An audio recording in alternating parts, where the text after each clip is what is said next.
Cerita seram badut pemanggil mimpi. Ada sosok badut yang bernama Giggles, yang mana dia bekerja di sebuah taman hiburan. Nah, Giggles dikenal karena senyumnya yang lebar dan tawa yang menghibur. Tapi di balik senyumnya, Giggles menyimpan rahasia kelam. Nah, konon suatu hari, seorang anak yang bernama Timmy datang ke pesta ulang tahun yang diadakan di taman hiburan itu. Timmy sangat senang melihat si Giggles, dan abis itu pun dia meminta foto bareng. Tapi ketika fotonya dicetak, ada sesuatu yang aneh. Si Giggles terlihat menatap Timmy dengan mata yang kosong, lengkap dengan seringainya yang creepy. Nah, singkat cerita, malam harinya si Timmy mulai mengalami mimpi buruk. Di dalam mimpinya dia dikejar sama badut Giggles. Seketika itu si Timmy langsung terbangun sambil berteriak dan dia nggak bisa tidur lagi. Nah, keesokan harinya Timmy pun kembali ke taman hiburan untuk mencari badut Giggles. Tapi badut itu nggak ada di sana, guys. Nah, sebulan kemudian, tahu-tahu si Timmy mendapatkan sebuah paket misterius. Di dalamnya ada foto Giggles dan ada tulisan begini: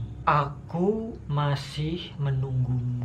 Timmy pun penasaran dan akhirnya dia memutuskan untuk mencari tahu masa lalunya Giggles. Nah, dari hasil pencariannya, si Timmy akhirnya tahu kalau Giggles dulunya adalah seorang aktor yang mengalami kecelakaan tragis ketika syuting film horor. Wajahnya terbakar parah dan kehilangan sebagian besar ingatannya. Setelah kecelakaan itu, Giggles memilih menjadi badut untuk melupakan masa lalunya. Tapi luka batin dan trauma yang dialami itu menyebabkan halusinasi. Dia sering melihat bayangan wajahnya yang terbakar di cermin. Nah, karena itulah dia percaya kalau dengan menakuti anak-anak, rasa sakitnya bisa hilang. Karena semakin penasaran, Timmy memutuskan untuk mengunjungi rumahnya Giggles. Tapi di sana dia menemukan sesuatu yang mengerikan. Di dalam rumahnya Giggles, si Timmy menemukan ada banyak anak-anak di dalamnya dan mata atau wajah mereka ditutup sama kain. Dan yang lebih serem adalah di tengah-tengah di ruangan itu ada patung yang menyerupai Giggles, lengkap dengan senyumnya yang creepy.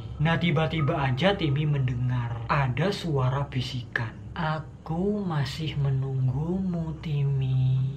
Suara bisikan itu adalah suara bisikannya badut Giggles. Nah, konon keesokan harinya, polisi menemukan Timmy dengan keadaan yang gak sadarkan diri. Timmy gak pernah bangun lagi, dan akhirnya dia pun meninggal dunia. Timmy sempat mengucapkan kata terakhirnya, "Giggles masih menungguku."